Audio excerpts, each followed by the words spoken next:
bilan de lecture du mois de juillet. Alors je m'excuse du fond du cœur, c'est du grand n'importe quoi, on est mi-août, fin août, je vous publie à peine mon bilan du mois de juillet, c'est une catastrophe, je fais n'importe quoi donc je tiens à m'excuser, j'espère que le mois prochain je ferai mieux.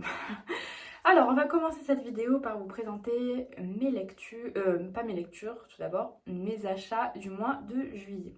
Alors je me suis procuré 2 romans en occasion sur Vinted. Il s'agit d'Une vie à t'attendre d'Alia Cardin aux éditions Charleston Poche et de la même autrice Archie aux éditions Robert Laffont. Voilà pour ça. Et ensuite je me suis fait 3 achats en neuf. Du coup pour commencer je me suis procuré Le réseau Jeanne d'Heather Marshall aux éditions Charleston. On en parle de cette magnifique couverture, j'adore franchement. Il fallait absolument que je lise celui-là, donc j'espère que je le lirai bientôt, je vous en parlerai. Ensuite, je me suis procuré la dernière sortie de chez Faubourg Marigny, Un souffle du passé de Patty Callaghan. C'est pareil, ces couvertures sont juste splendides. Et alors c'est un beau bébé, vous le verrez là, c'est un beau bébé, une belle brique. Je vous en parlerai aussi évidemment. Et ensuite, dernière acquisition, il s'agit de Délivre-nous du mal de Christelle Duchamp aux éditions Archipoche. Alors pour la petite histoire, en fait c'est ma mère qui me l'a offert. On était allé dans un petit centre culturel pour trouver des... Ouais, c'est un centre culturel, je sais pas comment on appelle ça. Et en fait pour trouver des petites activités manuelles à mon bébé et en fait ouais j'en ai trouvé et puis j'ai pas pu m'empêcher d'aller faire un petit tour au rayon librairie adulte. Du coup j'étais partie pour L'art du meurtre de cette autrice et puis finalement il n'était pas en rayon, donc du coup je me suis pris, enfin ma maman m'a offert Délivre-nous du mal de cette autrice qui est le 3e roman d'elle. Il y en a 4 au compteur, du coup il me manquera encore L'art du meurtre, son premier roman. Et le dernier, je crois que c'est L'île du souvenir, qui est disponible pour le moment qu'en brochet. J'attendrai sa sortie en poche pour me procurer. En début d'année, j'ai lu Le sang de Belasco de cette autrice, j'ai adoré, donc j'avais envie de poursuivre. Donc voilà, je vous en parlerai au moment voulu. Et c'est parti pour les lectures de ce mois-ci. Première lecture du mois de juillet, il s'agit Le temps d'un vœu de Gaëlle Osséré en auto-édition. Celui-ci m'a été gentiment envoyé directement par l'autrice avec une jolie petite dédicace, avec un petit marque-page, tout bien emballé, trop beau. Suite à ma participation au concours qui a été organisé par la vie en livre de Françoise, je les remercie toutes les deux pour cette belle découverte. Je vous lis tout de suite le résumé. Juin 1946. Au cœur de l'Allemagne vaincue, Elma s'apprête à épouser Franz. Sa vie bascule lorsqu'elle reçoit une lettre de France, écrite peu de temps avant la fin de la guerre. Les mots qu'elle y découvre la ramènent à une promesse faite dans le chaos d'alors. Le souvenir de ses combats livrés dans l'ombre ressurgit. À l'automne 1943, Elma est de plus en plus troublée par la vision du monde que le Reich lui impose. Quand le voile qui l'aveugle se déchire, elle prend conscience de la face la plus sombre du régime. Plutôt que de détourner le regard, elle choisit de lutter aux côtés de ceux qui refusent le nazisme. Contrainte de mener une partie de son existence dans la clandestinité, l'étau se resserre cependant autour d'elle. Comment conjurer la peur et la menace qui rôdent quotidiennement? À quoi se raccrocher dans un pays où le simple fait d'aimer ou de penser devient un crime? L'espoir ne tient peut-être qu'à un vœu formulé en secret un jour d'été. Gros coup de cœur pour cette première lecture du mois de juillet. J'avoue que si vous avez suivi mes vidéos précédentes au mois de mars ou d'avril, je ne me rappelle plus exactement, j'avais lu La fille du Reich. Et j'avoue que c'est pour ça que j'ai un peu tardé à le sortir de ma palle celui-ci, parce que vous l'aurez compris, ça se passe plus ou moins à la même période et du même côté de la frontière, c'est-à-dire en Allemagne, avec un personnage féminin haut en couleur. Et donc j'avais un peu peur de comparer avec ce premier roman et donc de passer complètement à côté de celui-ci. Ça n'a pas du tout été le cas. Même si certaines bases des deux histoires se ressemblent, les deux histoires n'ont rien à voir et heureusement. J'ai énormément aimé ce roman. Gros coup de cœur à l'image de celui que j'ai eu pour La Fille du Reich. Si les deux vous intéressent et que vous souhaitez les lire, je vous conseille, chronologiquement parlant, de démarrer par La Fille du Reich, car l'histoire démarre au moment où Hitler prend le pouvoir, c'est-à-dire au début des années 1930, et se termine au déclenchement de la guerre lorsque l'Allemagne envahit la Pologne. Or ici, le roman démarre courant de la guerre en 1943, oui c'est ça, en 1943 et se termine après la guerre. Donc chronologiquement parlant, ça serait plus logique. Je vous le conseille comme ça, après vous faites comme vous voulez. Il y a aucun rapport entre les deux histoires, entre les deux autrices, rien à voir. Donc franchement, vraiment faites comme vous le souhaitez. Mais moi c'est un petit conseil que je vous donne, que je trouve ça plus logique et plus sympa de le faire comme ça. Après vous faites comme vous voulez. La plume de l'autrice est une extrême douceur. Elle est très poétique. On retrouve d'ailleurs par moments et beaucoup tout au long du roman des rapports aux fleurs que je trouve ça. J'ai trouvé ça très beau. Ça nous montre la beauté en fait dans la noirceur de cette période-là. Et j'ai trouvé ce petit détail vraiment important dans l'histoire. Ça apporte du baume au cœur, c'est beau tout simplement. Plus précisément concernant ce roman, le personnage d'Elma, je l'ai beaucoup apprécié du début à la fin. Contrairement à Hertha de La Fille du Reich, qui m'avait énormément agacée au départ du roman, Elma, elle, prend parti et ouvre les yeux beaucoup plus rapidement, ce qui m'a permis de m'attacher évidemment plus vite à ce personnage. En tout cas, je l'ai apprécié du début à la fin, j'ai adoré cette histoire. Il y a pas mal de choses dont je ne m'attendais pas du tout. Ici, je ne veux pas trop vous en dire, qu'est-ce qui était écrit dans le résumé ?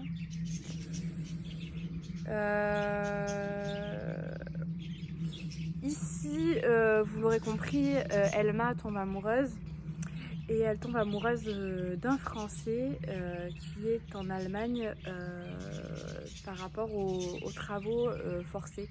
Je ne sais pas si vous avez eu vent de ce trait d'histoire, mais en gros, il y avait certains hommes des familles à un moment donné pendant la guerre qui ont été réquisitionnés pour les travaux forcés en Allemagne, ce qui s'appelle les STO. Et donc le Français dont tombe amoureuse Elma fait partie de ceci. C'est comme ça qu'ils se rencontrent là-bas. Et donc je vous en dis pas plus parce que je veux vous laisser la surprise. En tout cas, moi qui ne suis pas forcément énormément friande de romance, même si j'aime bien en lire de temps en temps, c'est pas le truc de prédilection, clairement. C'est un roman historique, mais il y a cette petite histoire d'amour qui se glisse au milieu et ça s'y prête totalement. J'ai énormément aimé et apprécié cette histoire, c'est magnifique.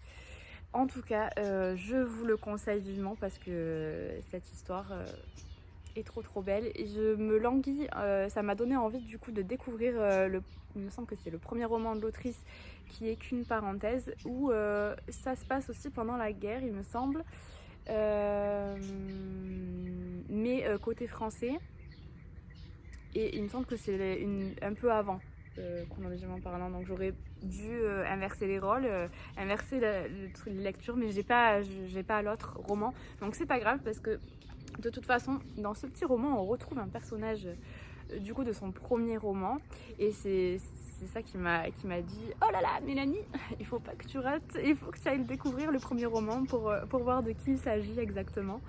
J'ai envie d'en apprendre plus sur ce personnage, donc voilà. Je vous en parlerai quand je l'aurai acheté et que je l'aurai lu. Et voilà, en tout cas, foncez, c'est un magnifique roman, je peux pas vous dire mieux. Ensuite, j'ai lu Ainsi naissent les mamans d'Amélia Mattar aux éditions Erol. Je vous lis le résumé. Alice adore Fatima, sa nounou. Ses parents, Valentine et Pierre, sont des personnes importantes, occupées, trop occupées pour s'occuper d'elle. Au gré des années et des soins, Fatima devient la mère que la vie concède à Alice, même si elle en fait parfois trop. Alice a 8 ans quand Valentine, cherchant à reprendre en main l'éducation de sa fille, licencie brutalement Fatima. Cette décision va changer irrémédiablement le cours des vies de chacune. Le trio fille, mère et nounou et les protagonistes qui les entourent sont plongés dans une tourmente qui questionne le rôle de chacun, l'égalité femmes-hommes et le poids de la généalogie dans nos vies. Juste avant de vous donner mon avis sur ce roman, je voulais juste faire une petite aparté sur ce chouette t-shirt que je me suis procuré sur le site de Musebooks. Je l'ai découvert grâce par le biais de Dory, My Little Book 13 sur Instagram, qui est ambassadrice de la marque, je vais y arriver. Je le trouve super mignon, j'adore, il y en a plein des sympas, franchement je vous mettrai le lien si ça vous intéresse. Qu'est-ce que je voulais vous dire? Oui, le seul hic, je suis super bien dedans, la matière est super agréable. Le seul hic, c'est que je porte un taille S et je le trouve un poil large pour ma taille. Mais sinon il est nickel, j'adore le motif, c'est trop mignon. Je sais pas si on voit bien, c'est trop mignon, j'adore. Il y en a plein des différents, vous allez voir, c'est chouette. Voilà, je vous embête plus avec ça. Alors du coup, pour ce qui est de mon avis sur ce roman, j'ai beaucoup apprécié la plume d'Amelia Matar. Elle a une plume très acérée, droite au but. On n'a pas le temps. Et ça, j'apprécie énormément. En ce qui concerne le roman, c'est un roman très court, il fait moins de 200 pages, 195 pages exactement. Donc ça se lit très vite, d'autant plus que le rythme du roman, d'où ces chapitres courts et principalement, est très rapide. Et très acéré aussi. Alors ça c'est tout nouveau pour moi, je l'avais rarement rencontré dans mes lectures. En tout cas j'ai même pas le souvenir d'en avoir rencontré déjà. Enfin bref, en tout cas, et je pensais avoir du mal avec ça. Et puis finalement pas du tout, ça m'a pas du tout dérangé sur cette lecture en tout cas. À voir sur d'autres, mais sur cette lecture là, pas du tout. Ça se lit très bien. J'ai beaucoup apprécié ça. J'ai aussi apprécié le fait de trouver pas mal de citations de Marianne Montessori au départ de chaque chapitre. Je trouvais ça hyper intéressant et il y a pas mal de choses à noter et à retenir d'ailleurs. En ce qui concerne du coup l'histoire elle-même, j'ai beaucoup aimé le fait, parce qu'en fait il s'agit d'un roman choral, du coup on a parfois des chapitres qui concernent les pensées d'Alice, on va retrouver les pensées de Valentine, donc du coup la maman de Alice, et Fatima, du coup qui est la nounou de Alice. Et donc en fait je trouve ça super intéressant. Et d'ailleurs ça m'a aidé du coup à avoir un peu d'empathie et comprendre un peu mieux Valentine, du coup la maman d'Alice. Parce que j'avoue qu'au départ j'avais un peu de mal avec ce personnage. En tant que maman on n'est pas du tout sur le même schéma, le même topo, et c'est vrai que j'avais du mal avec ça. Et en fait le fait d'avoir les pensées, de pouvoir rentrer dans les pensées de Valentine par moment dans le roman, on en apprend vachement plus sur elle et du coup je suis arrivée à m'attacher à elle, pas m'attacher à elle mais à avoir de l'empathie pour elle et à comprendre un peu mieux son comportement et son souci en fait. Et qu'est-ce que je peux vous dire d'autre? En fait, voilà, pour en revenir à Valentine, le problème en fait, que dénonce plus ou moins ce roman-là, c'est le fait que en tant que femme dans cette société patriarcale actuelle, parce que certes il y a des améliorations, je l'entends tout le temps, mais elle est toujours là et il y a toujours des problèmes à ce niveau-là. Et nous en tant que femmes, c'est compliqué de trouver sa place entre notre rôle de maman et notre rôle au travail. Et on nous demande d'être soit l'un soit l'autre. C'est compliqué de concilier les deux. Et je trouve ça vraiment... je comprends pas qu'on doive faire un choix entre l'un ou l'autre. C'est pas normal. C'est pas normal. Je vais pas rentrer dans le débat et faire un débat. Mais en tout cas, moi, ça a été mon ressenti. Et je trouvais ça, ce roman, génial pour ça. Et... donc voilà, je sais plus ce que je voulais dire du coup. Ah oui, ce roman dénonce aussi, hormis le fait que trouver sa place en tant que maman dans cette société c'est compliqué, Ça dénonce aussi le fait que le lien du sang ne fait pas tout et qu'un enfant a besoin énormément d'amour et d'empathie pour pouvoir grandir sereinement, prendre confiance en soi et je pense que quand tout le monde sur Terre aura compris ça, je pense que l'humanité ira beaucoup mieux, vraiment. Je le pense sincèrement et ça serait bien de revoir les choses parce que je pense que la société actuelle part complètement en vrille et je pense que l'éducation et la bienveillance qu'on a envers ses enfants y joue beaucoup, énormément. Et donc voilà, à méditer. En tout cas, je vous conseille fortement ce roman qui se lit très bien, qui est très court, je le redis, qui est accessible à tous et vraiment, franchement ça ouvre les yeux sur certaines choses. Donc à prendre en note. Lecture suivante, il s'agit de Retour à Birkenau de Ginette Kolinka avec Marion Ruggieri aux éditions Le Livre de Poche. C'est un livre qui nous a été prêté avec ma mère par une de ses voisines. Donc je l'ai lu en 2 temps 3 mouvements parce qu'il est très court, il fait 90 pages. Je vous l'ai lu résumé et je vous en parle tout de suite après. Arrêtée par la Gestapo en mars 1944 à Avignon avec son père, son petit frère et son neveu, Ginette Kolinka est déportée à Birkenau. Elle sera la seule de sa famille à en revenir. Dans ce convoi se trouvent aussi 2 jeunes filles dont elle deviendra l'amie, Simone Jacob et Marceline Rosenberg. Plus tard, Simone Veil et Marceline Lorindan-Ivens. Ginette Kolinka raconte ce qu'elle a vu et connu. Les coups, la faim, le froid, la haine, le corps et la honte de la nudité, les toilettes de ciment et de terre battue, la cruauté, parfois la fraternité. La robe que lui offrit Simone et qui la sauva, aujourd'hui dans toutes les classes de France et à Birkenau, où elle retourne avec des élèves, Ginette Kolinka témoigne et se demande comment elle a pu survivre à ça.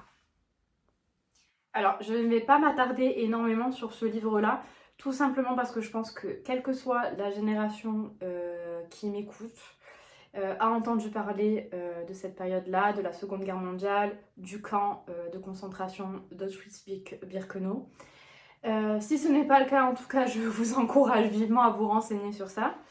Mais voilà, je pense que ce livre-là est d'une nécessité absolue. Il faut absolument qu'il tombe dans toutes les mains.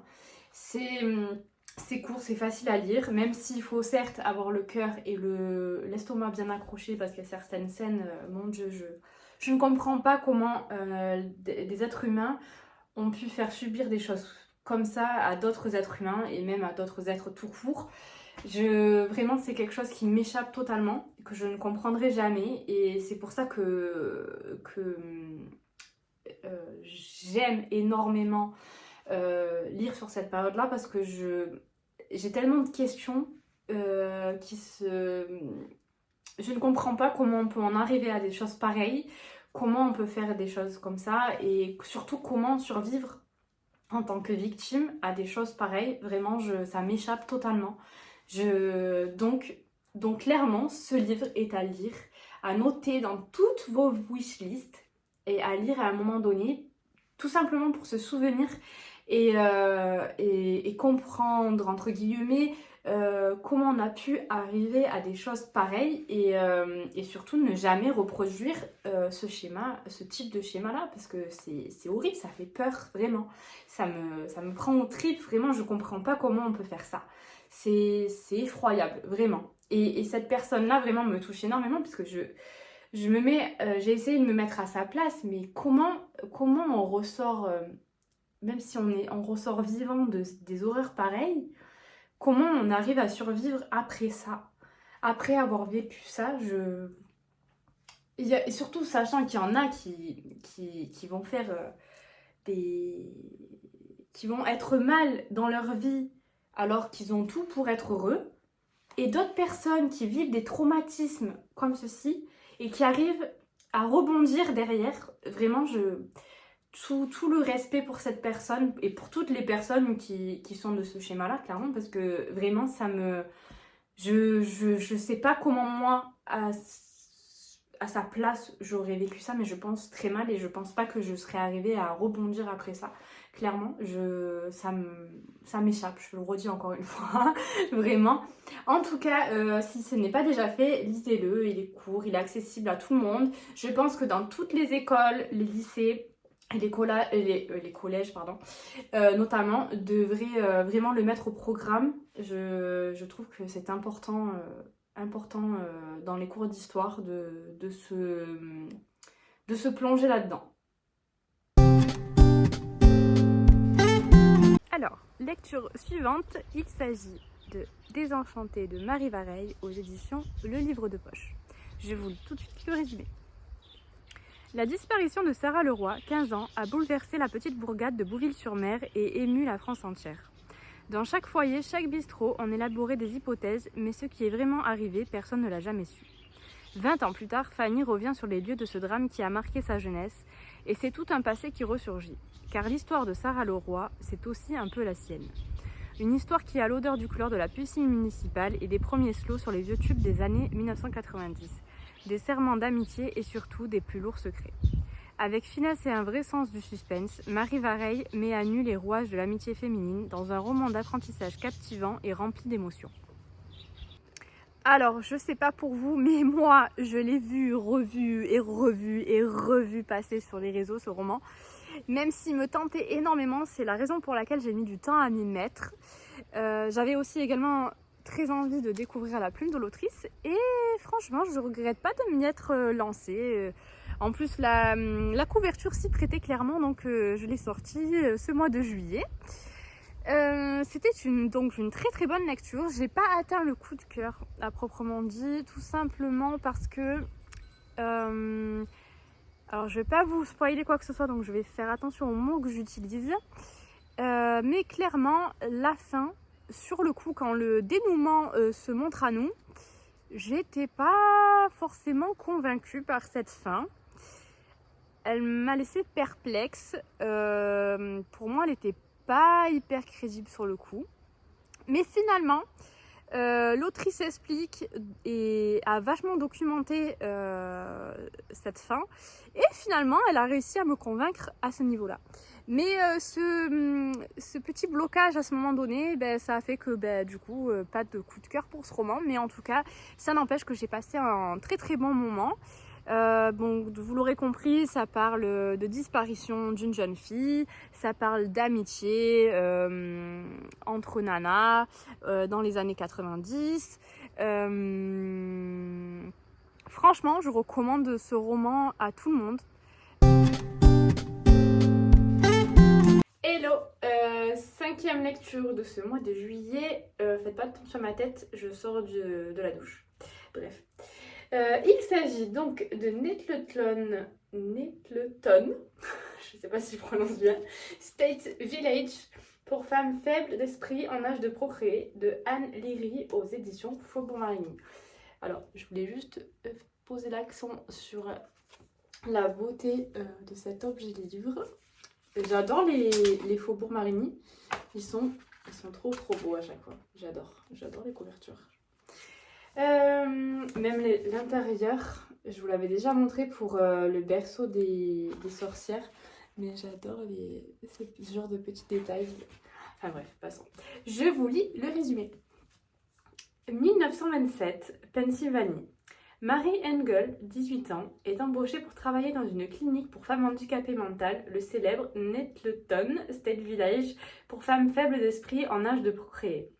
L'établissement est moderne et ne ressemble en aucun cas aux asiles sombres et miteux qu'elle avait imaginés. Elle se fait rapidement des amis parmi le personnel. Plus que tout, Marie adore son travail. Elle ne cesse d'admirer le dévouement de sa directrice, la belle et distinguée Dr Agnès Vogel, envers les centaines de patientes à sa charge. Jusqu'à ce qu'un jour, Marie reconnaisse parmi ces femmes faibles d'esprit Liliane Faust, avec qui elle a grandi à l'orphelinat de Scranton. Liliane était une chanteuse accomplie avec un don pour les langues et un caractère bien trempé. Mais lorsque Liliane la supplie de l'aider à s'échapper, lui révélant ce qu'il se passe réellement derrière les portes de la clinique, Marie doit choisir. Croira-t-elle son amie d'enfance au tempérament volatile et à la moralité questionnable, ou le docteur raffiné qui a gentiment pris Marie sous son aile? Les choix de Marie risquent de bouleverser sa vie, mais aussi celle de bien d'autres. Alors désolée, je vous retrouve ce matin. D'habitude je fais la partie résumé et présentation du livre et mon avis en une seule et même fois. Seulement là, hier, quand j'étais en train de faire la deuxième partie, hier soir, je n'avais plus de batterie. Donc du coup, je vous reprends ce matin. Du coup, ce livre, je l'ai lu en lecture commune avec Mamie de Léon Lee. C'est elle qui a organisé la LC. Avec Miss VS Readings, la petite bookstagrammeuse, décidément. Et Coco part en livre. Je vous mettrai le nom des comptes des copines pour aller voir leur avis respectif si cela vous intéresse, puisqu'on n'a pas forcément tous le même. Et voilà pour ça.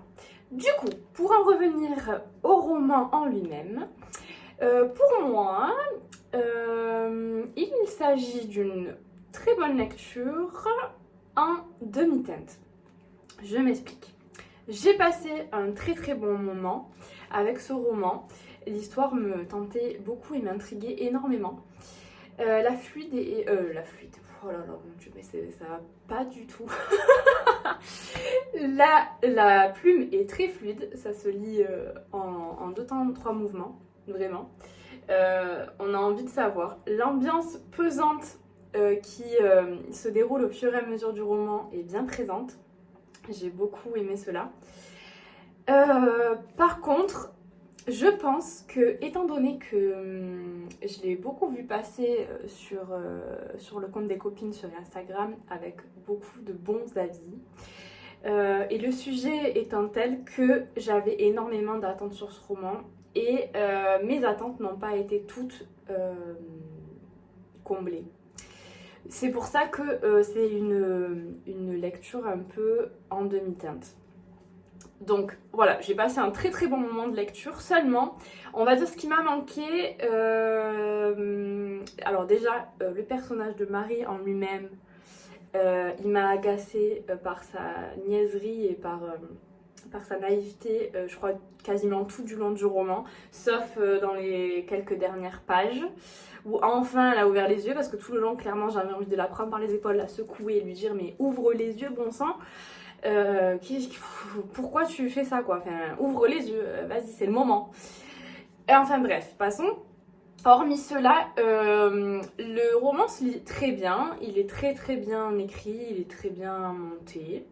Seulement, en vue du sujet, alors je vais essayer, c'est compliqué de s'exprimer sur ça. Comment dire? On va dire que y a certaines choses, des dénouements, les enchaînements des événements du dénouement sont assez simplistes. On va dire ça comme ça. En gros, sur le dénouement, il m'a manqué d'approfondissement, de détails. J'en aurais voulu plus, voilà, tout simplement. Sinon, c'est un très très bon moment de lecture. J'ai beaucoup aimé l'histoire. J'aurais juste aimé que ça soit un peu plus approfondi, un peu plus dans le détail. Mais voilà. En plus, c'est énormément réaliste. Donc ça ajoute du plus au roman. Qu'est-ce que je voulais dire? Et vu que c'est quand même... c'est romancé hein, du début à la fin, mais c'est tiré quand même de faits réels et d'établissements qui ont existé. Une mentalité qui a déjà existé. Et ça fait froid dans le dos, clairement. Mais voilà, il m'a manqué quelque chose pour que ça soit une très très bonne lecture. Donc c'est une bonne lecture, j'ai passé un bon moment. Mais voilà, ça n'a pas comblé toutes mes attentes sur ce roman, c'est dommage. Ensuite, j'ai lu Les mauvaises épouses de Zoé Bresby aux éditions Albin Michel. Je vous lis le résumé. Summer ira peut-être en enfer, mais elle ira avec Charlie. Las Vegas, 1952, Elvis, Marilyn et l'Amérique en pleine guerre froide. Summer et son mari vivent dans le désert du Nevada sur une base militaire qui étudie la bombe atomique. À chaque lancée, ils sont aux premières loges et il n'y a que Summer pour ne pas savourer le spectacle. En bonne épouse, elle joue le jeu et organise des barbecues atomiques. Sa docilité volera en éclats avec l'arrivée d'une autre bombe sur la base, Charlie. Elle est tout ce que Summer n'est pas, forte, indépendante et sensuelle. Tandis que les hommes s'extasient sur le miracle de la science et la puissance de l'Amérique, Summer et Charlie décident de prendre en main leur destin. Alors j'ai beaucoup aimé ma lecture, j'ai passé un excellent moment avec ce roman. Il m'a permis d'ailleurs de découvrir la plume de Zoé Brisby que je ne connaissais pas du tout. C'est une plume très agréable, très addictive, très fluide. Et je peux même dire que c'est une plume qui va droit au but, elle passe pas par quatre chemins pour dire les choses et ça c'est très appréciable. C'est un roman, il est pas très long, il fait un peu moins de 350 pages. Il se lit très vite, les chapitres sont très courts donc ça donne un rythme assez condensé, c'est appréciable ça aussi. Pour ce qui est du roman en lui-même, j'ai beaucoup apprécié le fait que ça soit un roman assez engagé sur plusieurs niveaux. C'est-à-dire que c'est un roman assez féministe parce qu'il dénonce du coup les conditions de la femme à cette époque-là. Dans cette région du monde, mais qui est un peu le reflet d'un peu partout. Enfin, il y en a des pires que d'autres, évidemment, mais voilà. Ça dénonce aussi tout ce qui touche à la bombe du coup, nucléaire, tout ce qui est les risques de radiation et compagnie, tout ce qui est cachotterie, hypocrisie du gouvernement à ce sujet-là. Ça dénonce la maltraitance animale et la maltraitance sur les humains, tout simplement. Et donc ce roman, il fallait qu'il rejoigne ma palle et que je le lise forcément. J'ai passé du coup un très très bon moment avec cette lecture. Par contre, petit hic pour moi, c'est quoi cette fin? Je sais pas pour vous ceux qui l'ont lu, mais moi la fin, j'ai pas compris pourquoi on nous laissait là. Moi perso, j'étais en train de chercher. Je dis mais elle est où? Elle est où? Il me manque des pages à ce roman, c'est pas possible. Le libraire, qu'est-ce qu'il a fait? Il m'a oublié un morceau, c'est pas possible. Et en fait non, ça finit vraiment comme ça. J'avoue que je comprends pas trop. Moi perso, je suis restée sur ma faim. J'en aurais voulu plus. C'est pas que du coup le roman est mauvais parce que clairement j'ai passé un excellent moment, j'ai adoré, j'ai tourné les pages, je voulais savoir la suite, mais par contre on m'a laissé là, en plein milieu, on m'a claqué la porte au nez et ciao. Et non en fait, moi ouais franchement je suis frustrée, j'aurais voulu en savoir plus, j'aurais voulu qu'on s'arrête à un autre moment. Et voilà, alors ceux qui l'ont lu, dites-moi ce que vous en avez pensé et je suis curieuse de savoir si vous avez le même avis. Je sais que il me semble que dans mes souvenirs, en lisant les chroniques des copines, il me semble que Gourmande de lecture a eu à peu près le même ressenti que moi sur la fin. Et c'est dommage, vraiment dommage. Parce qu'il pourrait être excellent et cette fin. Après, ça n'engage que moi, hein, vraiment. Mais ça se trouve, il y en a qui ont apprécié cette fin et qui l'ont compris. Mais moi, non. C'est trop. Ouais, je tombe de la falaise et voilà. Et ça s'arrête là. Et non, ouais, non. Je suis sur ma faim, clairement. Après, je vous invite quand même à le lire. Parce que c'est un bon roman, j'ai passé un super moment. C'est assez bien à lire en été en plus, la couverture est estivale et tout ça. Et ça dénonce, comme je disais, pas mal de choses et c'est hyper intéressant de lire à cette époque-là parce que c'est pas quelque chose que j'ai beaucoup lu. Surtout dans cette région du monde, du coup en Amérique. Donc c'est assez intéressant parce que c'est du coup l'après-guerre, l'après-seconde guerre mondiale, donc la guerre froide. Et c'est assez intéressant d'en découvrir sur cette période-là.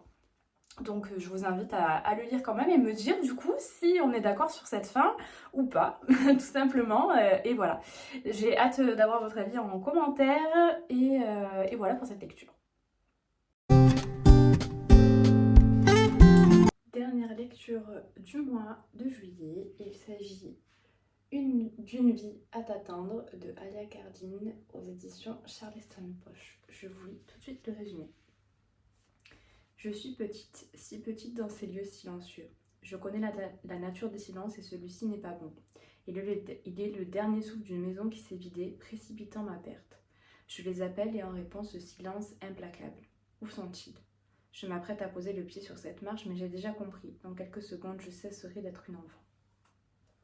Qui devient-on dans une vie où des parents disparaissent mystérieusement? Rose a 6 ans quand la tragédie se produit. Dans ce quotidien bouleversé, elle grandit avec sa version de l'histoire qui l'étouffe. Qui Rose serait-elle aujourd'hui si elle ne pensait pas qu'ils l'ont abandonnée? C'est la question que se pose celui qui l'a toujours aimée.